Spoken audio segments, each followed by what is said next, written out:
history, it is that power corrupts, and absolute power corrupts absolutely. This is Aaron Russo, a filmmaker and former politician. To his left is Nicholas Rockefeller of the infamous Rockefeller banking and business dynasty. After maintaining a close friendship with Nicholas Rockefeller, Aaron eventually ended the relationship, appalled by what he had learned about the Rockefellers and their ambitions. I got a call one day from an attorney woman I knew, and she said, "Would you like to meet one of the Rockefellers?" I said, "Sure, I'd love to." And we became friends, and he began to divulge a lot of things to me. So he said to me one night, he said that there's going to be an event there, and out of that event, you're going to see we're going to go into Afghanistan, so we can run pipelines from the Caspian Sea. We're going to go into Iraq to take the oil and establish a base in the Middle East, and we're going to go into Venezuela and try and get rid of Chavez. And the first two they've accomplished. Chavez they didn't accomplish. And he said you're going to see guys going into caves looking for looking for people that they're never going to find. You know, he was laughing about the fact that you have this war on terror. There's no real enemy. He's talking about how by having this war on terror, you can never win it because it's an eternal war. And so you can always keep taking people's liberties away. And I said, how are you going to convince people that this war is real? He said, but the media. The media can convince everybody it's real. I mean, you know, it's just that you keep talking about things. You keep saying it over and over and over again, and eventually people believe it.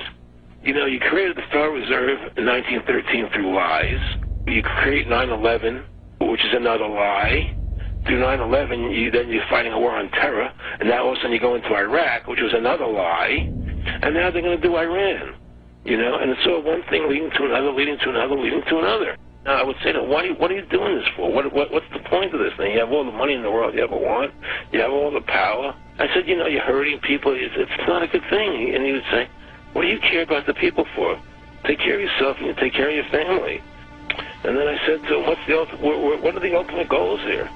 He said, the ultimate goal is to get everybody in this world chipped with the RFID chip and have all money be on those chips and everything on those chips. And if anybody wants to protest what we do or violate what we want, we just turn off their chip. That's right, microchipped.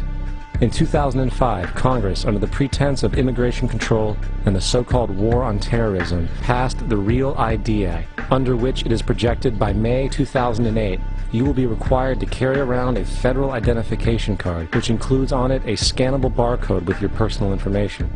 However, this barcode is only an intermediary step before the card is equipped with a Verichip RFID tracking module, which will use radio frequencies to track your every move on the planet. If this sounds foreign to you, please note that the RFID tracking chip is already in all new American passports. And the final step is the implanted chip, which many people have already been manipulated into accepting under different pretenses. We have a Florida family who are really pioneers in a brave new world. They have volunteered to be the first ever to have microchip identification devices implanted into their body. After 9/11, I was really concerned with the security of my family.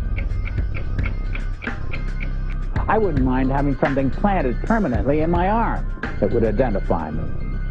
In the end, everybody will be locked into a monitored control grid where every single action you perform is documented. And if you get out of line, they can just turn off your chip, for at that point in time, every single aspect of society will revolve around interactions with the chips. This is the picture that is painted for the future if you open your eyes to see it. A centralized one-world economy where everyone's moves and everyone's transactions are tracked and monitored, all rights removed. The most incredible aspect of all. These totalitarian elements will not be forced upon the people. The people will demand them. For the social manipulation of society through the generation of fear and division has completely detached humans from their sense of power and reality. A process which has been going on for centuries, if not millennia.